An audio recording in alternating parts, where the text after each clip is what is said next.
Won't start the thing.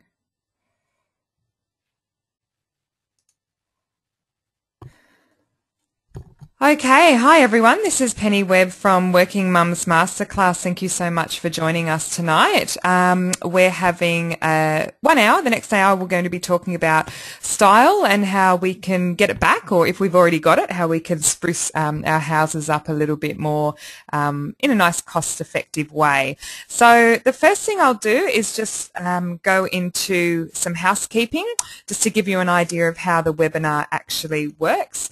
The first thing I need to let you know is that this webinar is actually being recorded and it will be posted up on the Working Mums Masterclass website for you, so we just need to disclose that and let you know about it. Another thing to remember is that you can hear us, you'll be able to hear myself and Jane, who's our webinar presenter tonight, but we can't hear you. So the best way to get in contact with us is on the right-hand side of the questions, and there's a questions box and there's also a chat box. You can type any questions or any comments that you'd like to in there at any time, and Jane and I can have a read. If Jane's busy presenting and I see one of your questions pop up, then I can ask Jane on behalf of you. So that's how you get the two-way interaction with myself and Jane for the webinar. If you've got any technical issues, call 1-800-356-792. The number is up on the third bullet point on your screen there. It's a free call. But if your internet connection is dropping in and out, and actually I know I'm having a couple of internet issues tonight because of this cloud cover and storms and things like that that we've got around Sydney at the moment. But if your internet is dropping in and out, use the landline that's on your email confirmation and you'll be able to hear us no problem at all. Like I said, use the chat box or the question box on the right-hand side to chat to us or have any interaction with us. The broadcast is now starting. All attendees are in listen-only mode. Okay. Hi, everyone. I think I just did a big spiel and the broadcast just started. So my apologies to everyone just there. I'd like to welcome you to Working Mums Masterclass. My name's Penny Webb and we've got the fabulous Jane Frosch speaking with us for tonight. I just wanted to have a quick chat through some housekeeping issues. Just making sure that you're aware that this webinar is being recorded and it will be up on the Working Mums website within the next 7 days or so. You can hear us in the webinar, but we can't hear you. So Jane and I will be able to hear each other. But if you want to interact with us, just use the question functionality or the chat functionality on the bottom right-hand side of your control panel there. You can type in any questions to us or any comments to us at any time. I'll keep an eye on the question box and pick anything up and ask Jane any queries that you may have. If you have any technical problems, there's a 1-800 number there that you can call to see if the Citrix guys can help you. Or if your internet connection is dropping in and out, you can actually use the landline. Call that to be able to hear us a whole lot clearer. Like I said, use the chat box on the right-hand side to comment and we'll get that two-way interaction happening. And if you're on Twitter, our tweet hashtag for tonight is WMMWebinar.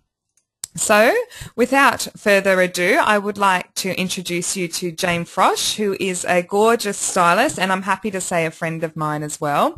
I've worked with Jane since I think about 2000, 2001. We both worked in the event industry and both became mothers and both went out into running our own businesses. Jane's house ended up on the front cover of Country Style, but she also does styling work for Country Style and for Frankie magazine. She works as an event stylist. She's styled a number of photo shoots for various clients. And is just one of those people that has that creative eye and can actually, you know, get it out of her mind or her clients' minds and make it reality. She's got a great blog. It's at janefroschstylist.wordpress.com, which I've popped up there on the screen for you. So if you don't already follow Jane on her blog and on Facebook, then I suggest that you do. And tonight Jane's going to basically walk us through a home and all of the different spaces within a home and give us tips on how we can style up our own homes and make the most of of what we've got and have nice cost-effective I guess solutions for us to style it up that little bit more. So Jane, thank you very much, and I will hand it over to you. Thanks, Pen. Firstly, can everyone hear me? Penny, you can hear me, can't you? I can hear you. It's a tiny bit echoey, but I can still hear you. That's because I'm up on a great big mountain and it's raining and we've got the open fire on, so we've got a little bit of echo because, yeah, that's what happens when you live up on the hills, unfortunately. So sorry about that. Anyway, so what I thought I would, yeah, it was just dead air. So No, you're right. You go for it, and I'll just forward the slides as you need me to. That'd be lovely. Thank you. So what I thought I'd show you all tonight was an affordable, creative and kind of fun way to style up your house. So I'm not really going to talk to you about wall colour or furniture choice or things like that, but I thought I'd show you some fun and affordable and kind of interesting ways to add a creative energy into your space. Sort of a personality add as such. So we can start at the beginning, which in my world is your front door. Pretty simple spot to start. Paint your front door. It's a really cheap, easy way to completely overhaul the outside of your house, and it instantly adds visual interest and will also make you feel much better about coming home at night, and that I can promise. So, you know, choose a colour that you've already used as an accent through your house, or a colour that you'd like to use as an accent. Colours that work are like orange and yellow and pink or red, or you could even use a neutral as in a black, especially if you've got a white or a cream house. So bright colours really pop against a white or a black house, and even more so if you add some sort of potted greenery or something at the front door. If you've got a neutral house, you can still use a bright colour as your front door. It's a really modern, on-trend look at the moment, but the benefits are that it works with old houses and it also looks fabulous with new houses. My house is the one in the middle that you can see with the pink front door. That was the cover of Country Style for the end of last year. And the door's been pink for a little while until 3 weeks ago when we painted it orange. And I'm thinking that maybe yellow might be the next transformation, although at the end of next week it's going to be painted a mint green for a strip that we've got coming up. And the best thing about painting a front door is that you really only ever have to buy a sample pot of paint. The average front door will need a quick sand and then 2 coats of paint, and the sample pot is about $8, and that's ample for 2 coats. So you can change it every week if you wanted to. It's kind of like a fun accessory for the front of your house. So, you know, choose some lovely accessories to go with your new front door colour, like a new doormat, something thick and textured, or a chevron, which is like a stripe, or a neutral, or a wood, or even a simple Egyptian prayer mat is what we're using at the moment, which is a $3 IKEA number, which has the benefit also of being able to chuck it in the wash once a week. It's a fabulous way to style up your front door. So I'm also a fan of a couple of well-placed pot plants flanking the front door. I go for something green as opposed to a flowering plant, like an agave in a black or a copper pot, which always looks good, as do simple structured plants like a buxus. A cluster of pots looks fabulous, but only if they're the same sort of type of pot. So keep it neutral and keep it on theme. But hey, the one rule with plants is if it dies, chuck it out.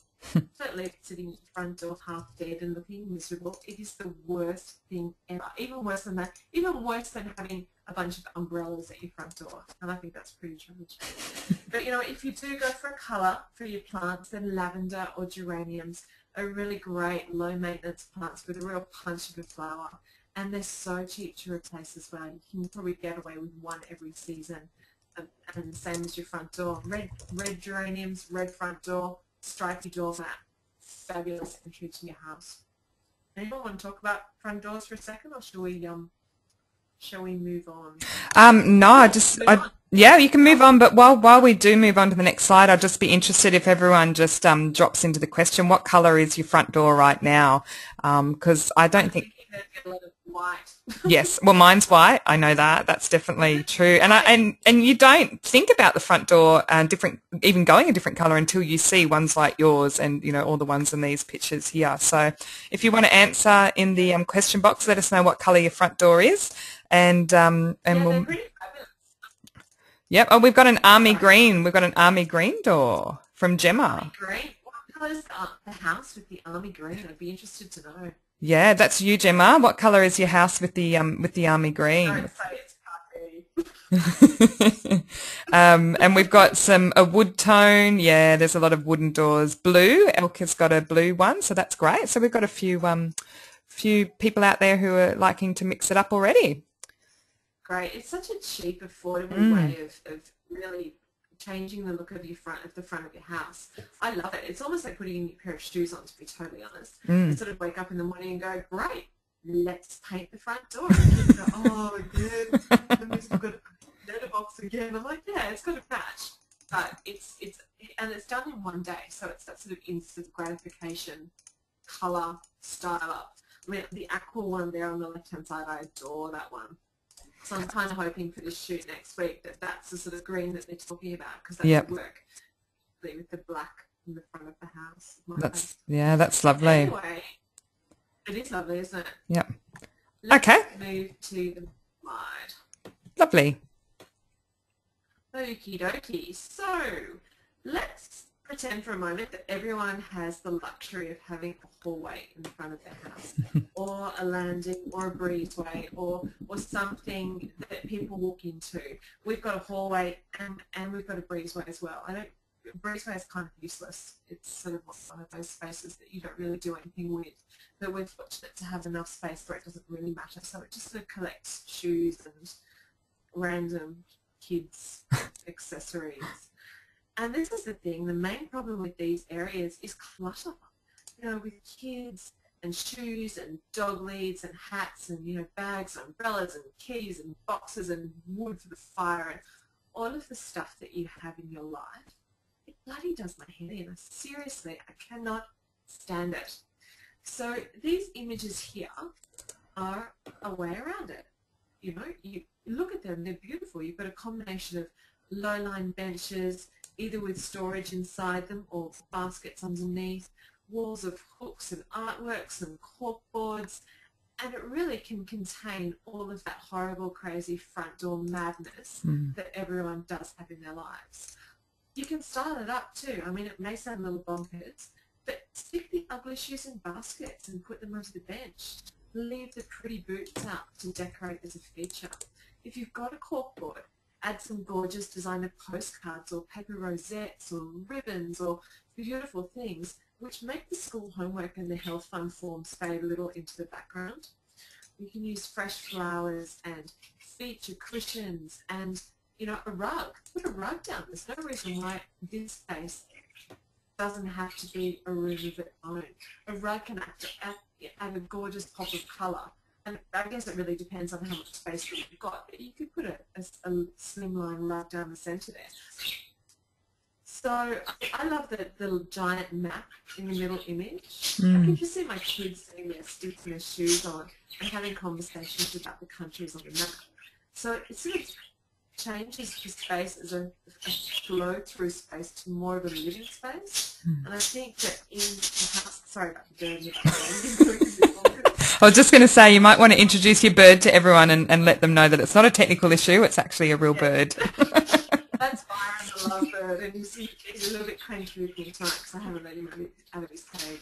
Anyway, back to the story. So I adore the black and white striped rug at the bottom, and you can get them from IKEA for less than $100, which I think is just amazing. So hallway can be a living space. It doesn't just have to be a clutter space. I hate hat stands personally.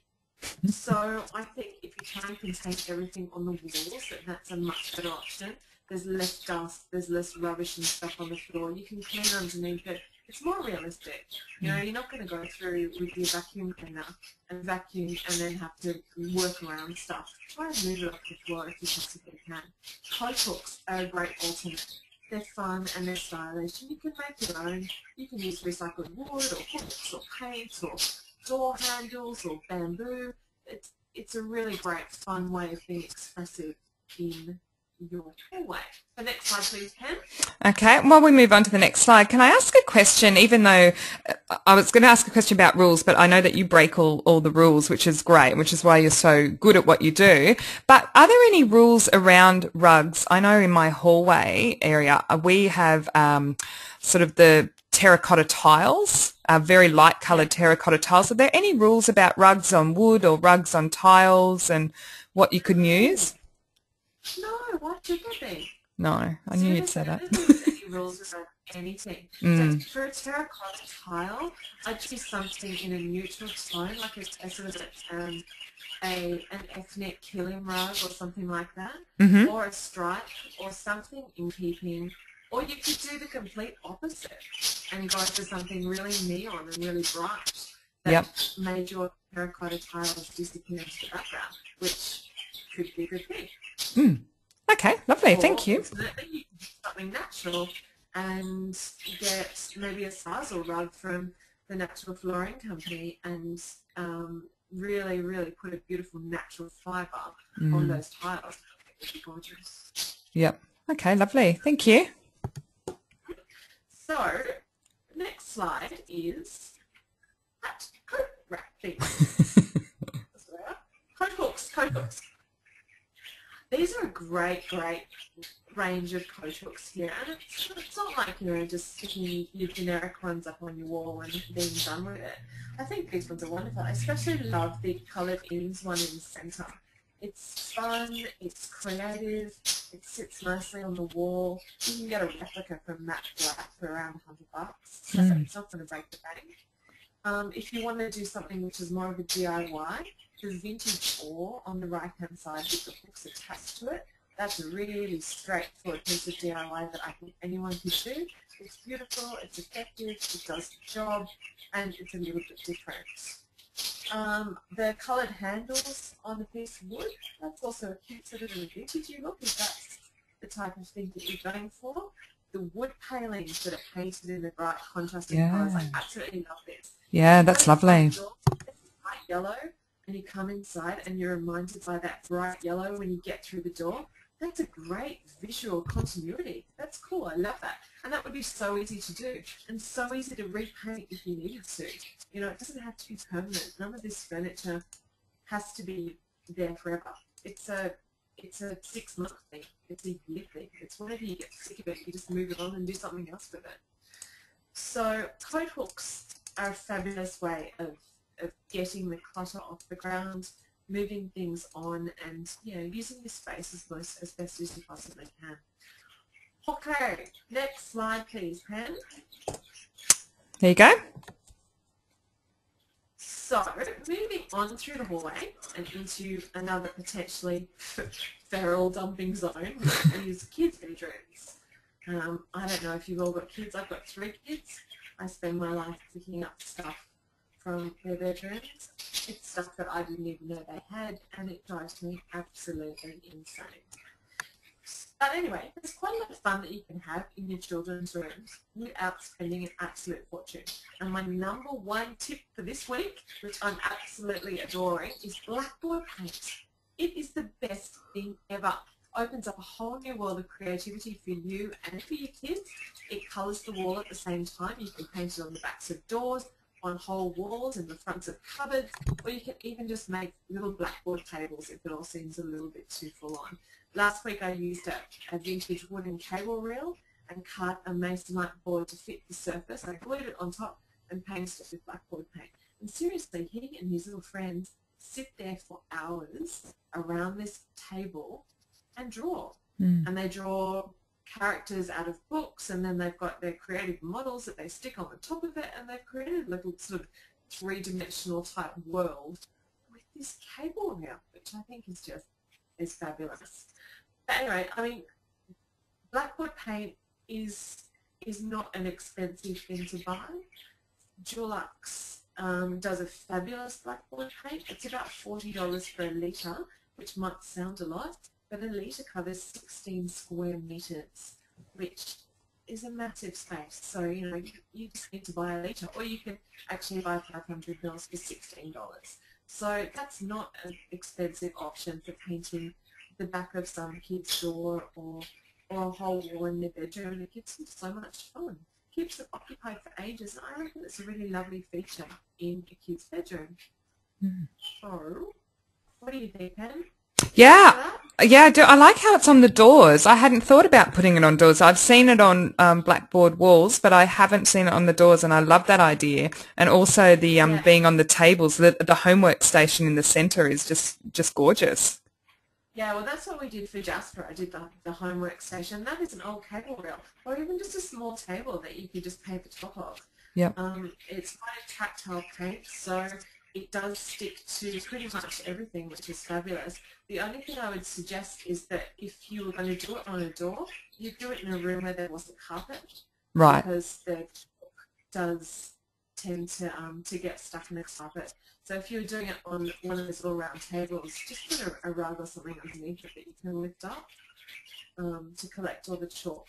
Because otherwise that's just another thing that you've got to clean up, which is, ready. Okay, next. Great. Slide. Okay, into gorgeous bedrooms now. Yeah, well, this is kids' rooms again, and this is what I love doing with our kids' rooms. It's customising furniture.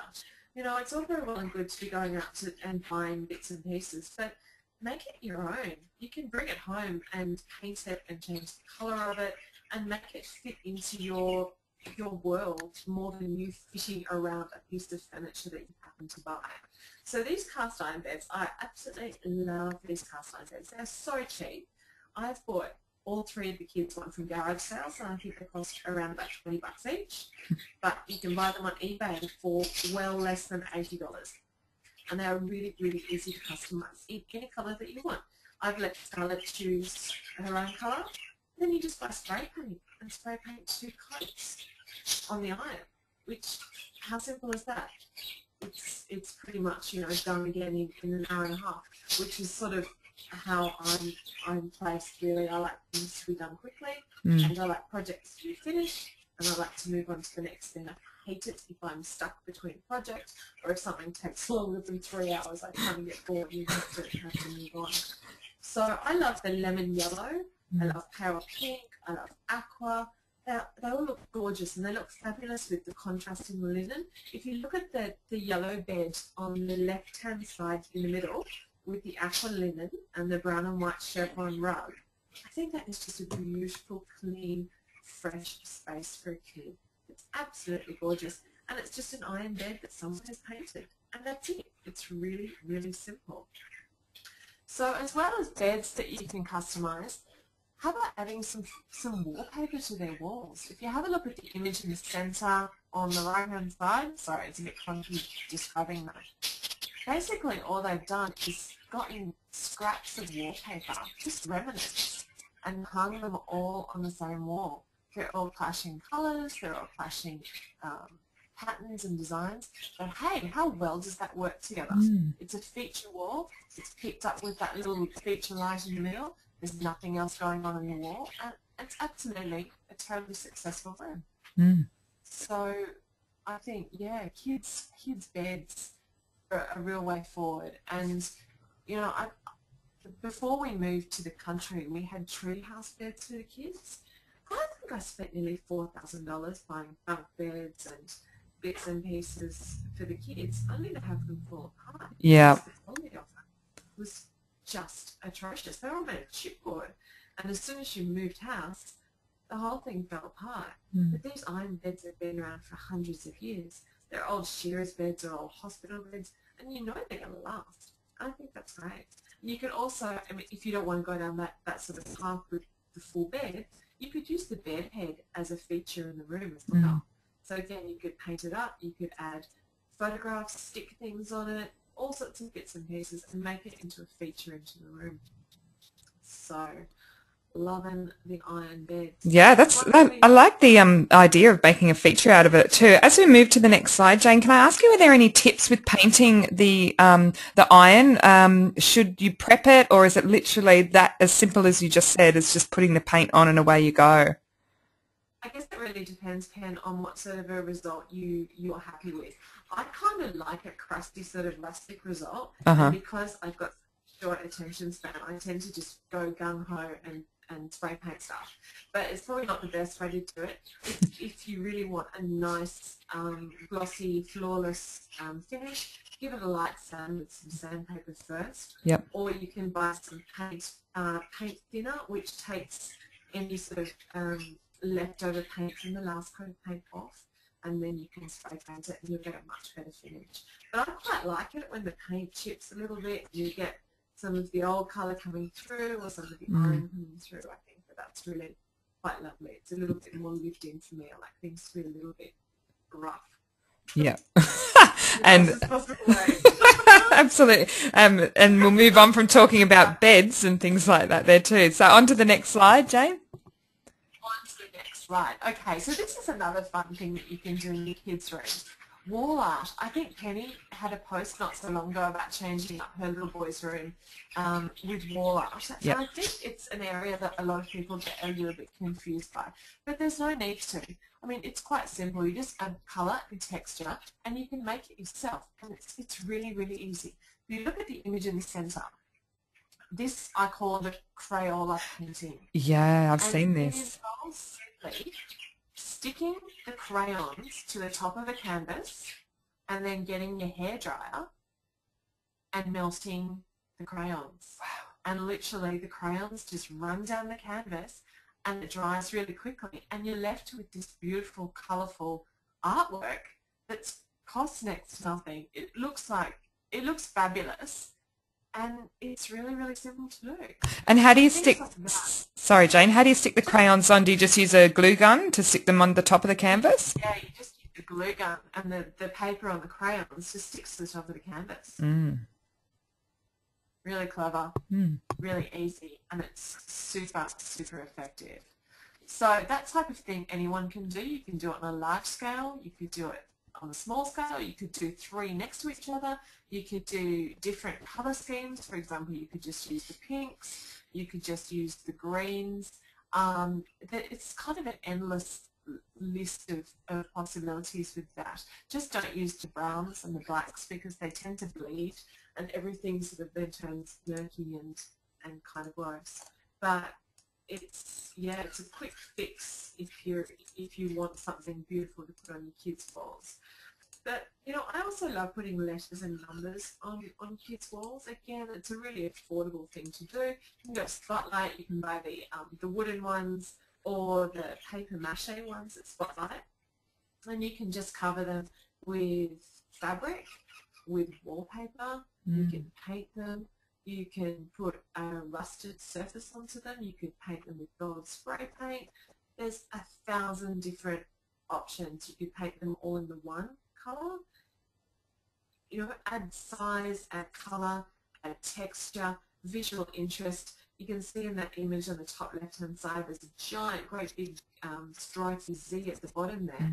And all of the other numbers and letters and things just tend to be a little bit smaller, a little bit less of a scale. But they all work really nicely together. There's no sort of rhyme or reason with the colouring or the pattern or the way they've been put there, but they look really good on the wall. And that's an easy, easy thing to do. But you know what? If you get stuck when it comes to placing items on walls, hop onto Pinterest. Type in typography on walls and just copy something that you love. There's no reason why it has to be totally original. You don't have to look at your wall and be completely flummoxed by what to do. Hop on the Pinterest. It's fab. I think I literally typed in letters on walls and that's what I came up with. And that's just one of a gazillion images that comes up. So, also look at the pom-poms on the top right-hand side. So simple. They literally take 5 seconds to put together and they look beautiful. It's a gorgeous mobile for the top of the kid's bed and really cheap, really effective. Same as bunting, something that's so cheap and effective. You can buy it or you can just make it. It's just basically cutting out triangles of fabric and sewing it together. Anyone can do that. I use vintage tea towels, I use old clothes, all sorts of things, and it's a really great way to add a little bit of a third dimension into your kids' room, some sort of visual interest, something for them to look at. I love it, absolutely love it. When this afternoon I made some paper tissue tassel garlands. I don't know whether you've seen them or not, but they look like tassels, which I use silver and white and black tissue paper and a gorgeous pink neon rope that I got from Bunnings. And I've hung it all over the walls in Scarlett's room. It took, an hour, I think, and it was less than $20, which is fabulous wall art. You can't buy anything for that sort of price. And also you get to walk in and go, oh, I did that. That's cool. I did that. And your kids love it. They think it's going to be fabulous no matter what you do.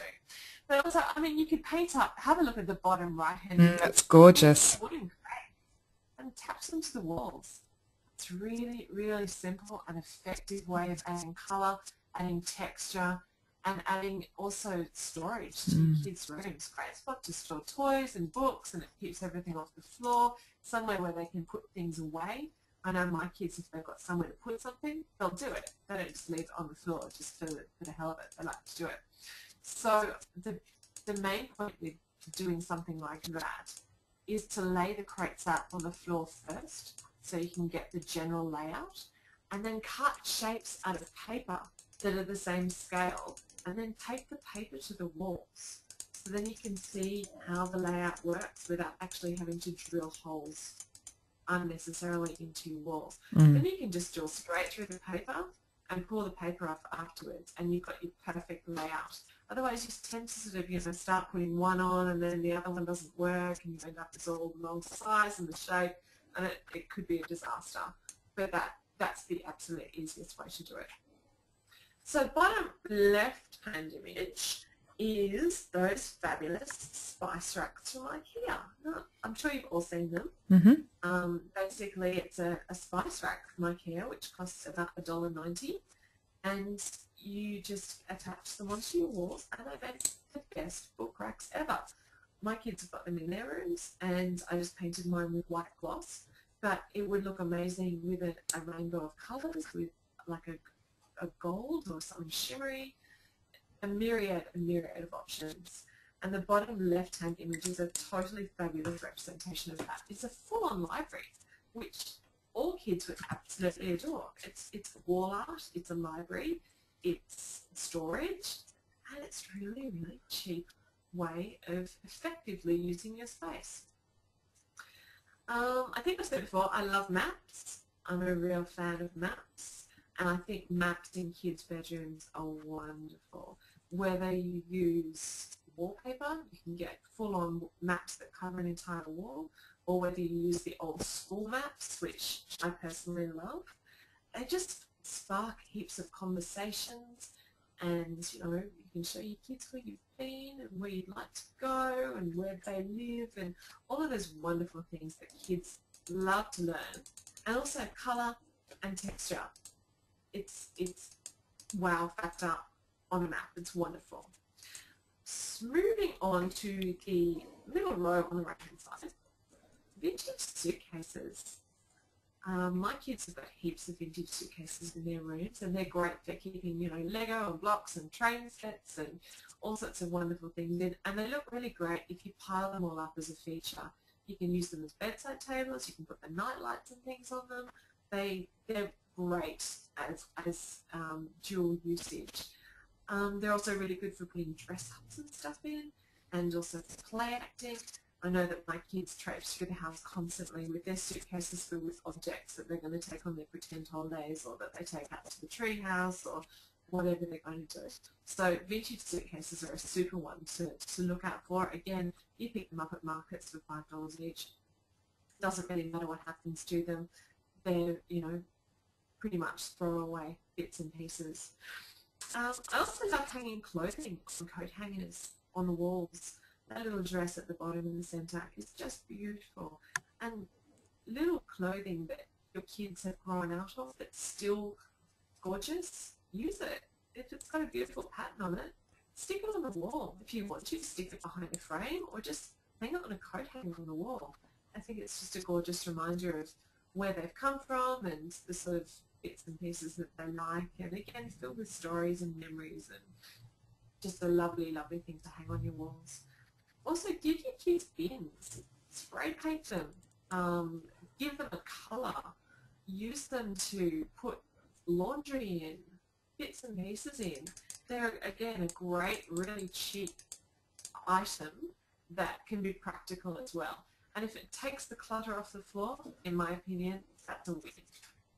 So has anyone got any questions about artwork? I know that I'm actually jotting. I'll be interested to know if everyone else is doing the same thing I am and writing madly all these fabulous ideas. They're so gorgeous, Jane. And I know that I've used the IKEA picture frames as well for the bookshelves for the kids. They work really well. They're quite sturdy, except for when my 2-year-old leant on one, and obviously I hadn't screwed it in, whatever you call it, effectively, and it fell down, but we put it back up again. But he's quite heavy, so that's why. But yeah, they're a really good idea too.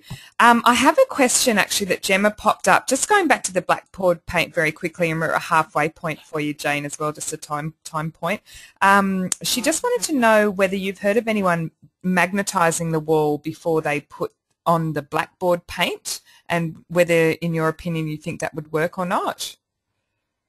Oh, I haven't actually. I don't quite know how you would do that with blackboard paint.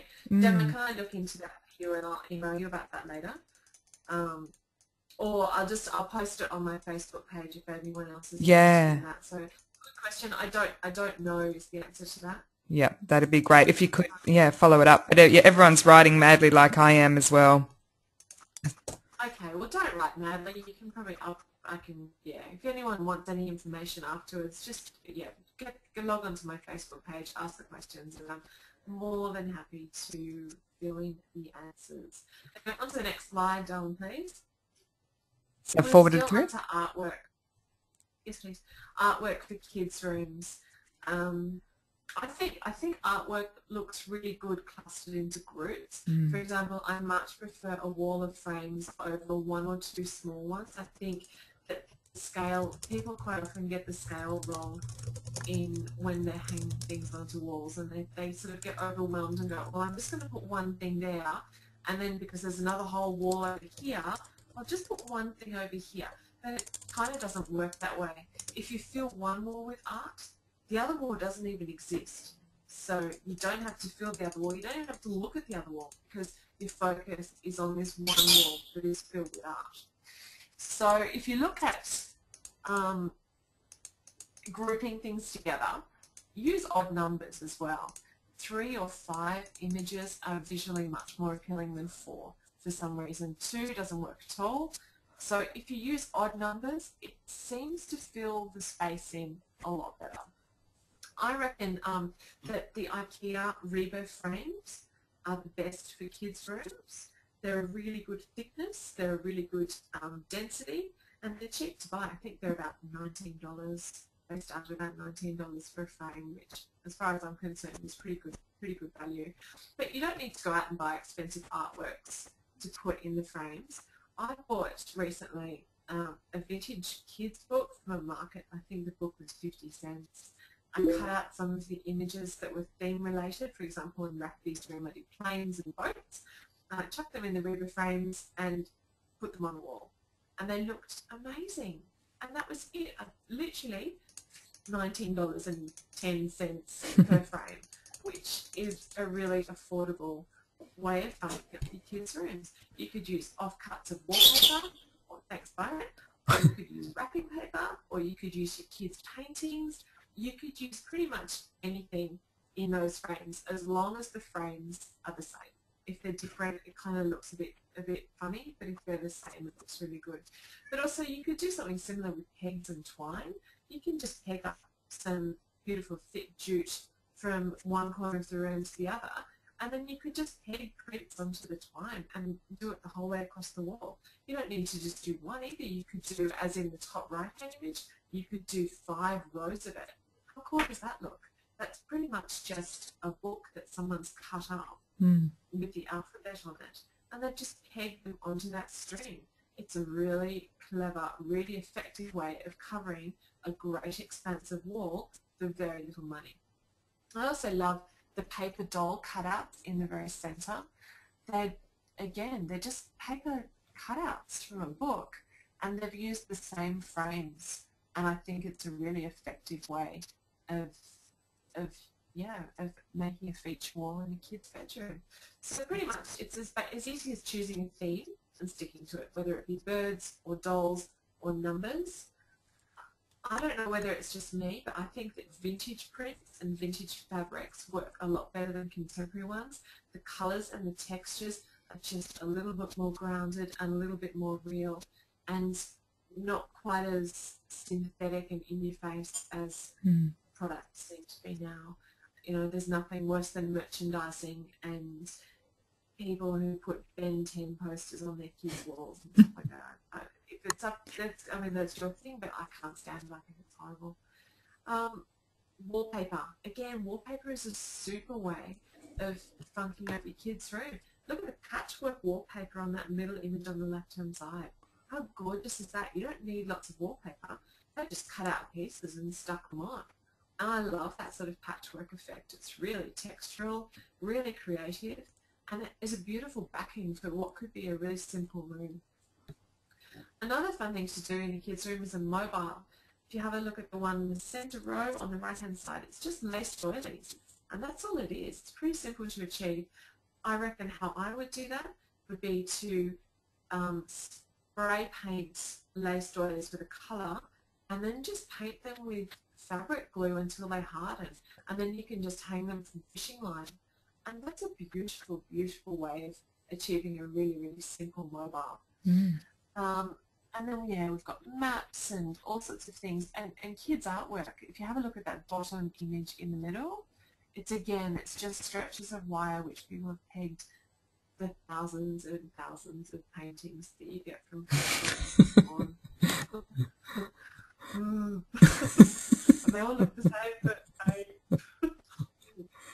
and my kids come home with new ones and they just do it themselves now. They just repeg. And I go down, they go, do you like it? And I go, love it. Which one is it? Doesn't matter. Anyway, on to the next slide. Okay. We just had a question while we move on to the next slide too.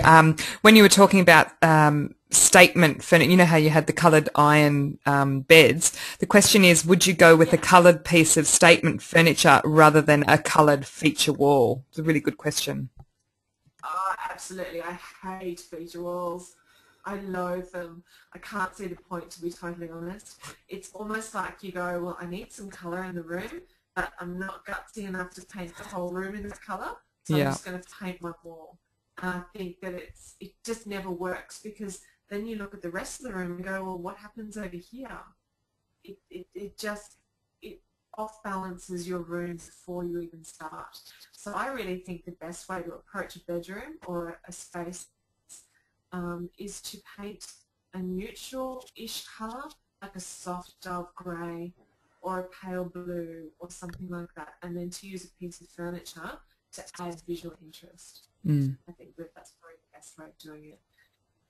Feature walls are the bane of my existence.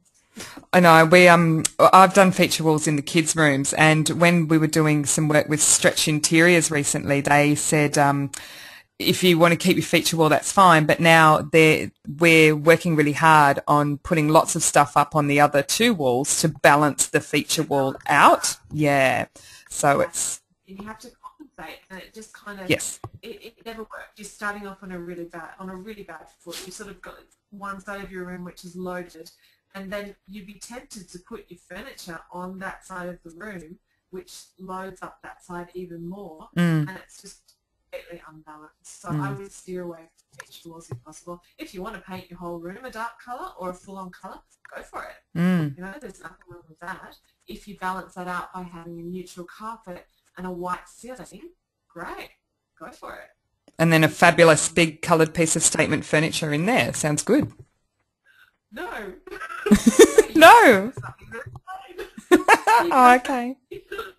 Maybe you go for maybe, a white bed and some white linen, and more of a neutral, natural floor if you're going to go for a hot pink wall. If that makes sense. Yep. Okay, let's move on. Which is why I'm an event manager and not an interior designer. That's right. Right, let's move on to these lamps by the looks of it. Oh, these are cute. I just thought I'd pop them in because I got a bit carried away with the whole kids room thing.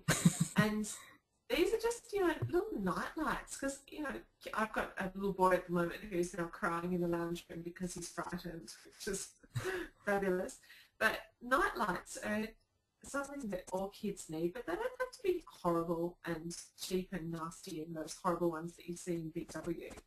They can be beautiful. And if they're a white night light, they sort of blend into your decor during the day. The little owl at the bottom is gorgeous, and when that's not turned on, it looks like a piece of sculpture. And for $50, I think that that's an absolute bargain. So I just sort of pop those night lights in there because, got a bit carried away. Let's move on, Pen, move on. Okie dokie, so we're on to our kitchens now. Gorgeous. Kitchen. Yeah, so moving out of kiddie zone into the kitchen. So kitchen is another place where clutter, I think, is a major problem. People tend to have a whole bunch of stuff in their kitchen, like a kitchen bench that's got paperwork and fruit bowls and telephones and all sorts of stuff on it that really doesn't need to be there. I think the most important thing when it comes to your kitchen is to declutter, absolutely declutter, and then stick to one sort of colour scheme. I really think that a white background is good for a kitchen if you've got it. A clean, fresh, neutral background. You can mix white plates in really well with something like wood or silver, and then you can choose a colour to add to that. A feature colour like an aqua, a lemon, a black, a pale pink. Personally, I love a black kitchen, but I do understand that would be too much for a lot of people. So you can add things like blackboard walls or pops of colour or an interesting feature light or fresh flowers or books or fabulous sort of featured tea towels just to add interest in your kitchen without going over the top with your clutter. So if you look at the top central image, I think that is a fabulous example. It is really quite simply a white kitchen. It's a white background to which they've added 3 key colours, orange and red and yellow. They've added a little bit of pattern, which actually happens to be an IKEA fabric. And look, it's a total transformation. It's a really tight old kitchen, but the negative factors get lost behind those beautiful colours. So it's actually a really successful room and a cheaper way of doing it. I think that industrial lights look really good in the kitchen, as do metal stools. I think feature rugs look fabulous.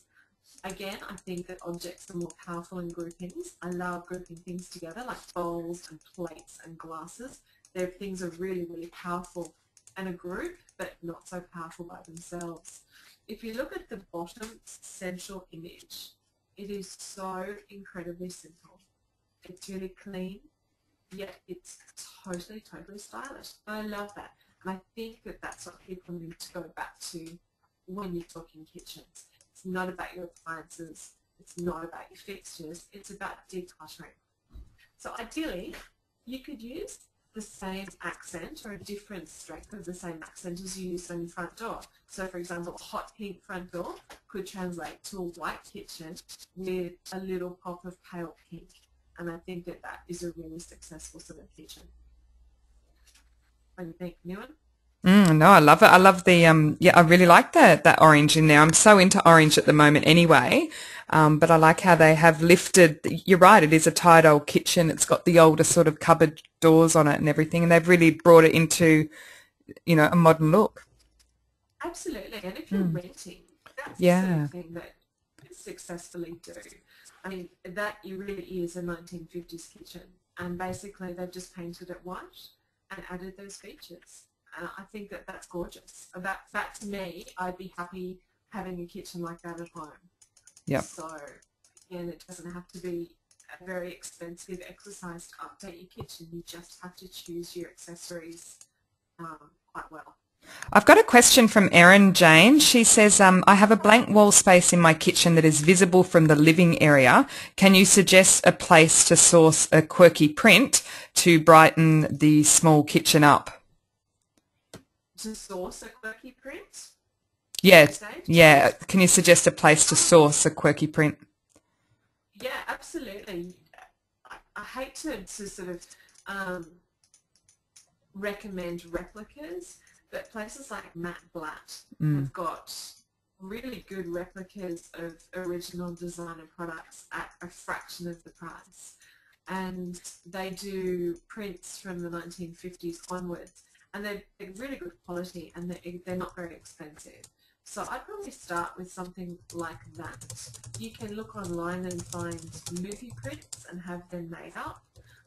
You can look online at places like Ada and Darcy, or Table Tonic, or places like that, and buy things from them. You could frame up some fabric. You could do it yourself. You could enlarge a photograph if you wanted to. At the moment, I'm really quite obsessed with photographs of animals, and really quite intensely coloured photographs of birds and horses and things like that. And I think on a large scale, that type of print, a really modern industrial print, will look great in the kitchen. But just keep in mind, if it's going to be seen from your lounge room, use similar colourings that you have in your lounge room, and probably maybe make your kitchen work around those as opposed to the opposite, because you're going to sit in your lounge room and you can see it out of the corner of your eye, and if it's not the same colourings, it's going to drive you absolutely insane. Great. Right, Okay. moving to the lounge room. Yep, 10-minute call, Jane. Oh, God. Okay, so I didn't expect to talk so much, to be honest, Ben. Not like me at all. No, not like you at all. I think some of the most successful lounge rooms have got a combination of visual interest, a common colour theme, and lots of texture. Things that are hot at the moment are leather and hide, metallics in small doses, and ethnic features like Kilium rugs or cushions, and ottomans. Lots of texture, lots of colour, and lots of movement. People are using coffee tables which are rich with objects and books and candles and flowers, and there are lots of things going on in people's lounge rooms, which I think is wonderful. I've said it 1,000 times. It doesn't matter if you've got a bunch of kids at home. If you've got stuff on your coffee table, they'll learn either not to touch it or not to be interested in it. There's no point in having a bare, horrible coffee table which will pretty much act as like a jumping platform for them. I find that if I've got stuff on my coffee table, my kids won't touch it. If it's empty, Rafferty's on there in 2 seconds flat, jumping and moving things around. So use it. Use it. It's another space in your room that you should be using. And the lounge room pretty much is an adult space. It's not a kid's zone. Well, it's not a kid's zone in my house anyway. So I'm all about tribal and neon at the moment. I absolutely love that look. It's such an on-trend concept, and it's a great way to add small pops of colour into a really neutral space. So for example, you can take a neutral couch, like the top right-hand side, a neutral leather couch, a white wall, some textured cushions, a little bit of leather, and a neon rug like the one on the top left-hand side, and whoa, that is an awesome, awesome space. Instant visual interest, instant transformation, and pretty much it comes down to the rug. But you know what, if that's too much, you can tone that down a little, add some shades of brown or black to your neutral palette, include texture and pattern, and the result is just as successful. For example, the middle image, it's fabulous. There is so much going on there, but not too much going on there, if you kind of know what I mean. It's all sort of very neutral tonings, but when you look into it, the texture is amazing. You've got leather, which is paired back with a woolen rug. You've got cowhide, you've got metal, you've got typography, you've got all of those fabulous things in there. But they're all on the same sort of colour scheme. It works absolutely beautiful. It's all absolutely beautifully. Sorry, that was terrible. All the colours are kind of faded out, but all of them relate directly back to that rug. And in my opinion, that is the best way to design a space. You choose a feature and then work from there. So if you choose a rug or a couch or a coffee table, make one of them a hero, and the rest of your space has to support that hero. Too many heroes make a space too busy, and then it's not successful. It's actually really stressful to sit in a room where you've got 4 heroes. You need to have one. So I personally love a leather couch. It's durable, stain resistant, it's really good with kids, and it's a great natural fabric. It's a good cornerstone for a lounge room, and to that you add your texture and your colour. So if you're creating a layout in your lounge room and you think it's confusing, again, go onto Pinterest. You know, I typed in leather lounge and came up with pages and pages of lounge rooms with not only the leather lounge, but with amazing layouts. And you could find one that suited your space, and it gives you a virtual shopping list of what you need to get to make your space work. And I think that that is a really, really cool visual aid, because everyone can go into Vogue Living, but it's unrealistic. You know, if you've got an idea in your head of where you want to start, then Pinterest is a fabulous spot to help you get to your end result. Also, get a floor lamp.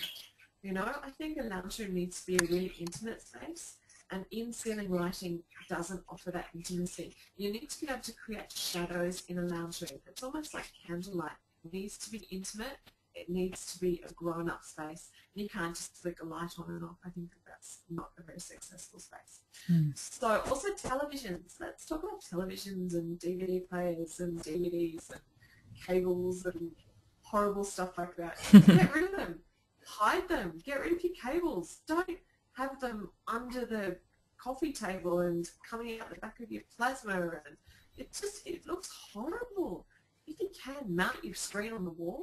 That's the best spot for it. You want your kids' fingerprints on it. If you do, wipe them off. Don't leave kids' fingerprints on your plasma screen.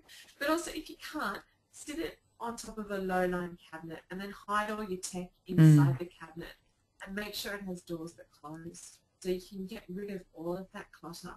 It's visually really distracting.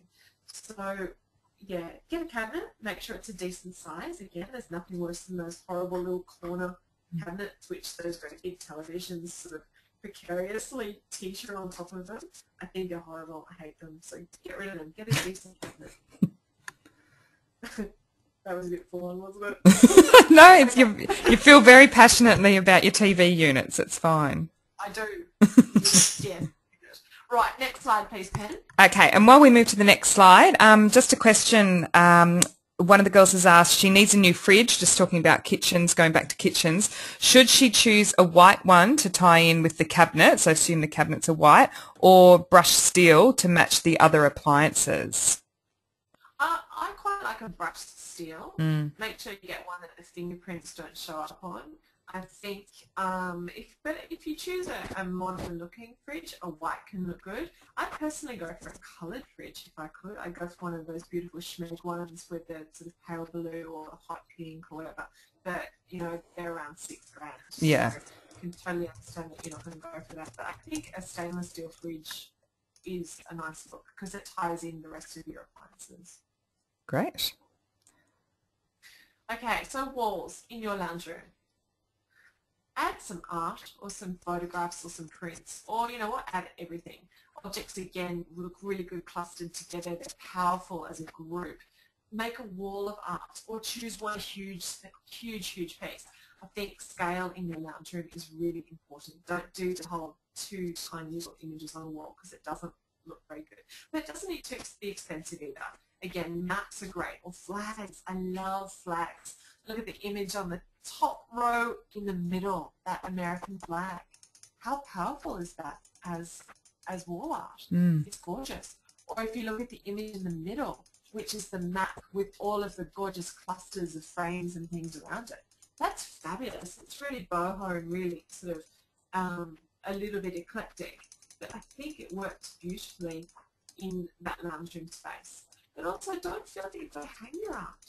You can lean mirrors against walls, or you can rest prints on your cabinets. You can layer them in front of each other if you want to, so almost creating another dimension with your art, making it more sculptural than just a print on a wall. So if you look at that bottom image in the center, that's a friend of mine's daughter's bedroom. And for me, that's a really successful vignette on a wall. It's a combination of a print, of sculpture, of some paintings, and of a textured feathered hat. And the composition is beautiful. The colour is fabulous. there's no reason why you couldn't do that on a larger scale in your lounge room and have a really successful wall feature. So I think that that's a beautiful one to look at. All right, let's move on to the dining room. Gorgeous. Okay, well, we're just on 9 o'clock. Yeah, sorry, I put it up on the Facebook page for you. We're just on 9 o'clock, but I'm watching the audience view, which tracks how many people stay online, and it's still at 100%. Everybody's right into this. So if it's okay with everyone, we'll keep going. And yeah, Jane, feel free to keep. That's fine with me. If it's okay with you, I'm learning so much. I'd rather spend more time with you. So go for it. Absolutely. Well, I'm into it. So let's go. Okay, so dining room. Right-o. If you've got a wooden dining room table, add some colour or some contrast by choosing a metal or a coloured chair. It's kind of visually much more interesting than having a wooden table paired with a wooden chair. Or you could also paint your table. If you have a look in the central image, I adore that royal blue table. It belongs to a stylist friend of mine in Melbourne, and I think it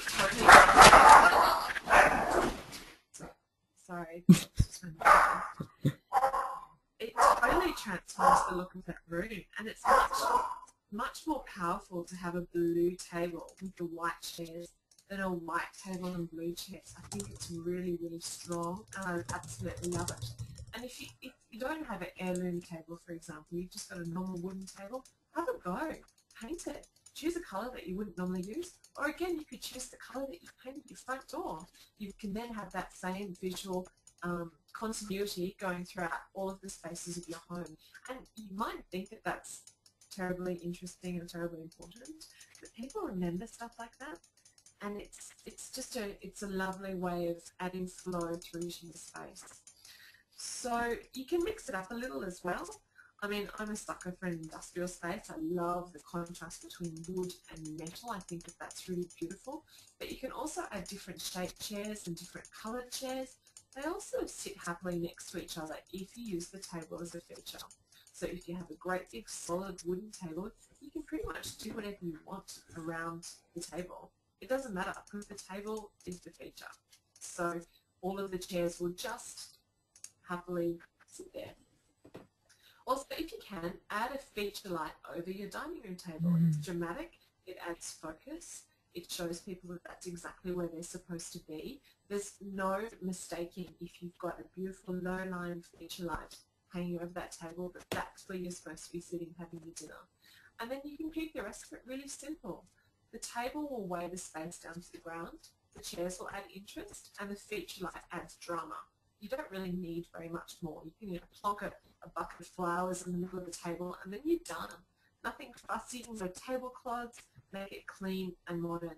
It's easy, easy for people with a bunch of messy kids who have to eat dinner at that table, but it can still be a modern adult space. It doesn't have to be 100% kiddie friendly. And I think that that's the most important thing with your dining space. Okay, move on. Okay. Bathroom, but in the meantime, I think I'm going to go out and get a big hanging light because we've got down lights for days here at our house, and I'm just so it's nothing in the roof, and it makes it look really bare. It really does, and that's the problem with modern houses. People have tended to go for halogen downlights and have scrapped the beautiful big old pendant lights. Yeah. But there's no reason why you can't have both. You just stick your lights on the dimmer and put a feature light in the middle. Yeah. And you've got the best of both worlds. Use the halogens for, during the day or in the early evening. And if you've got people over for dinner, stick your great big pendant light on. It'll just add so much ambience and atmosphere to your space. All right, so bathrooms. Again, the easiest way to style your bathroom up is by adding some colour. So if you look at the central image, the pink and white bath mat is really the only feature in an otherwise unremarkable bathroom. It's a white space, but you're drawn to it because of that pink and white striped bath mat. How cheap is that? That's a really, really affordable way to start up your bathroom. So alternately, you could paint a towel rack a vibrant yellow, as they've done in the top left-hand image. Add a stripe Missoni towel or two if you've got a spare $600. Add some bright wallpaper to a toilet, as they've done in the top right image, or over that fireplace with all the green. And you can pick up that colour with a chair or a bath mat or a cabinet. Make it unified in the colour that you choose, but really, again, it's all about colour. Personally, I love the whole ceramic stool things in the bathroom. If you have a look at the bottom central image, those ceramic tiny stools, I think they retail for around about $150, but you can pretty much do anything to them. They're totally indestructible.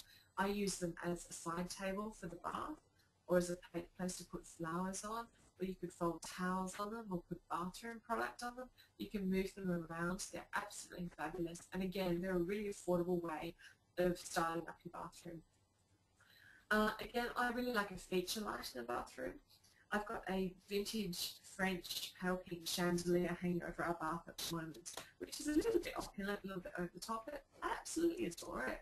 It's a gorgeous feature in the bathroom. It kind of looks like Lily Gardner's bathroom, which is the one in the centre on the left. She's got a beautiful vintage chandelier, sort of amber, hanging over her bath. But you know what? I do love it, but I'm thinking of changing it up and maybe putting something a little bit more industrial in there, maybe some sort of rusty barbed wire type thing. And again, it's just the light. I can change it. I can put it somewhere else in the house, and I can put something else in the bathroom. It's not forever, and it shouldn't have to be forever. You don't make decisions on your clothes past the next season. Your house doesn't need to be as well. Again, in your bathroom, put your lights on a dimmer. It adds so much ambience, and it's really lovely to bathe in a dimmed romantic light. It feels so opulent, even if you've got your kids screaming on the other side of that door, if you've got your bathroom with a dimmed, beautiful light, it'll make you feel $1 million. Seriously. Also, put props in your bathroom. Add some vintage scales or some artwork to the walls, or mirrors, or whatever. Just because it's a bathroom, it doesn't mean that it has to be bare and bare tiles. It's really stark and not terribly appealing, but if you've got things that you love around you, it becomes part of your house as opposed to just a place that you go to have a shower. Also, if you're going to drill into your tiles, put masking tape on the spot first and then drill into the masking tape, and that will stop the tiles from cracking with the drill. So it's a really good little tip if you're going to put some mirrors or pictures or things up. So the other thing with bathrooms, it's like kitchens, and that's clutter. I think products and hairdryers and kids' bath toys and stuff like that just ruins the entire space. Hide it. Get rid of it. My kids don't have toys in the bath. And I might sound horrible, but get rid of them. They're not going to miss them. But toys in the rest of their lives. They don't need to have toys in the bath. They need to have a bath and then get out. Put toothbrushes in a vintage jar or a pewter mug, or even an old trophy. Get wooden toothbrushes. Toothbrushes don't have to be horrible and tacky. They could look really beautiful. You could use gorgeous products with lovely packaging. I love the Murchison and Home products at the moment, which are the ones in the middle on the right-hand side. They've got gorgeous brown, vintage-looking canisters, and I think they're fine. But if you can't afford to buy that sort of thing all the time, buy it once and then refill it with generic product. Then at least you've got gorgeous packaging, and it looks like it's all in the same sort of thing, even if you can't afford to buy it all the time. Add beautiful mirrors. You don't need to use a horrible generic bathroom mirror that came with your bathroom. Add something with a little bit of personality. Put some wallpaper up. Get rid of that horrible modern basin that you've got and put an old Art Deco enamel one in. We recently did that, and I think it cost me $40 at Marrickville Recycled Garbage Place. And then I just reinstalled it, and it's absolutely stunning, as opposed to the one that was here when we moved in, which was really horrible. Also, replace modern taps for old copper ones. I think even outdoor garden taps, remember those old-fashioned copper taps that you used to have in the garden? They look great in the bathroom. Absolutely gorgeous, much better than the horrible silver ones that people have now. The bottom right-hand image, the combination of the round and rectangle mirrors, I love that. They work really well together because they're similar materials, yet visually they're so different, and it's much more interesting than just having a single mirror. Put a cluster of mirrors in. You don't need just one, have 5. Who's to say that you shouldn't, you know? It's just because people say you need to have one mirror over your basin doesn't mean you just need one mirror. Use the thickest, most luxurious towels you can afford, but use them in the same colour scheme. I really like black and white towels, and I usually have a couple going at the same time, black and white, black for my kids, and I use white.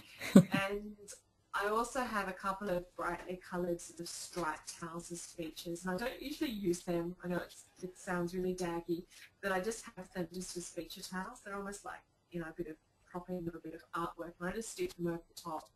And it just sort of adds a little bit of visual interest and lifts the space, even if you don't use them. Also, I always buy bath sheets. I don't like small towels. I think they look mean. And on towel racks, they look too small. So buy big towels. It's visually a much more appealing look. All right. Last one, Penny. Okay. I also find baskets are really good for bathrooms for for storage as well. Victoria's basement have got some really nice, like attractive looking baskets for quite cheap. And I get them, and then under my cabinet underneath, I put things in there so that instead of having heaps of stuff in the cabinet underneath, I've got 4 baskets, and each basket is sort of themed to a point. Yeah, so I find baskets are really useful in bathrooms too.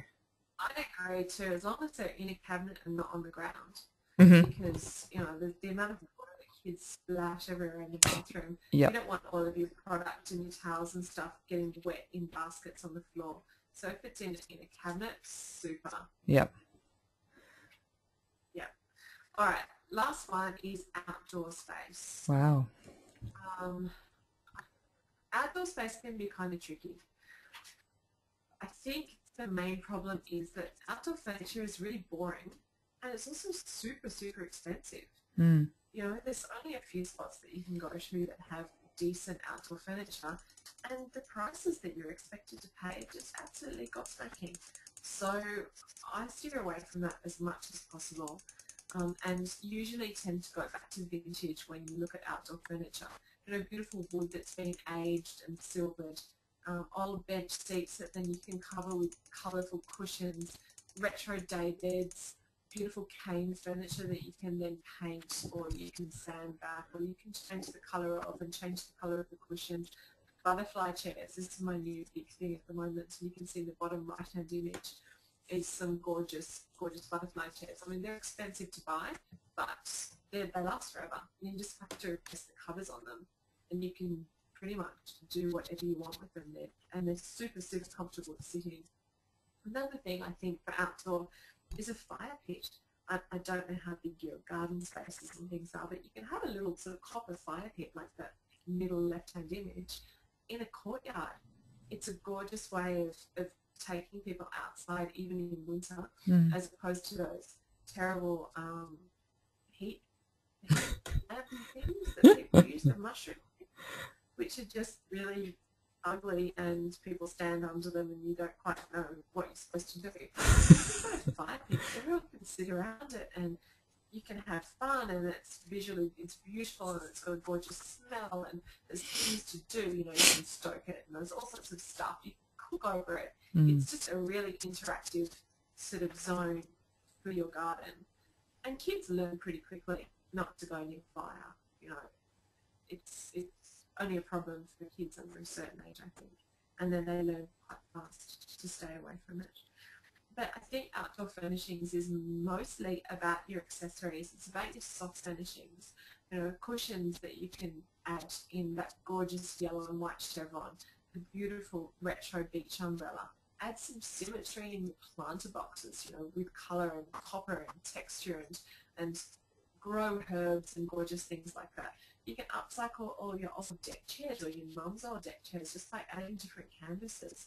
Deck chairs, they sell for nearly $300 in some shops. And these are deck chairs that my parents used to have 25 years ago, that you just add a coat of black glossy paint and some striped fabric, and it's back. You know, it's there. Old iron furniture. Everyone's got wrought iron furniture in their back garden. Paint it. Paint it yellow. Paint it hot pink. Add some beautiful cushions to it. You can make it really interesting and really funky and really on trend without having to spend a whole lot of money. Paint your deck.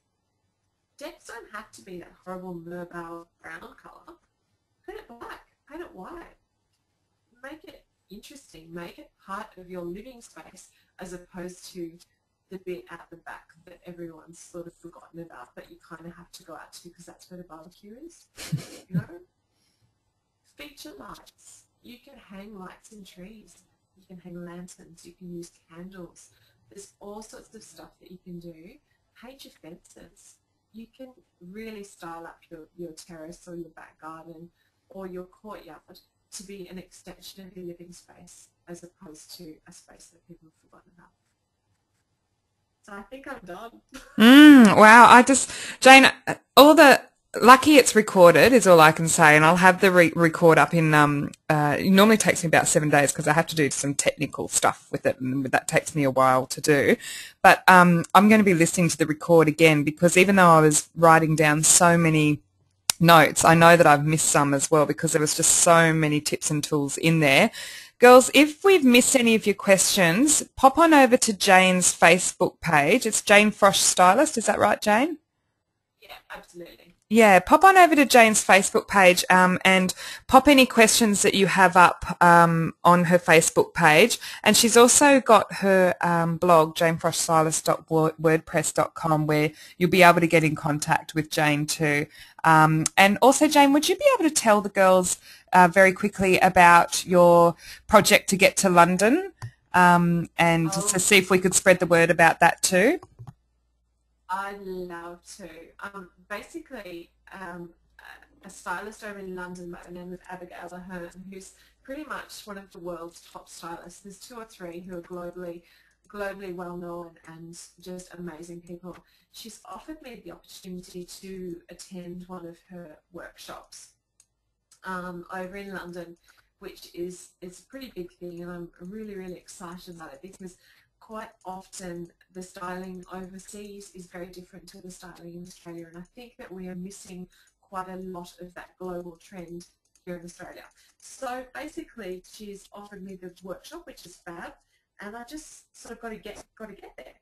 So I launched a campaign to fund my trip to London, and basically if people donate money to the campaign, in return I will help them out with projects that they may need at home, for example, styling rooms, rezoning spaces, creating storyboards, shopping trips, product sourcing, anything you want pretty much. So it's not like you're just sort of giving me money and I'm just saying thank you and going to London, because although that would be lovely, it just doesn't seem very, very fair.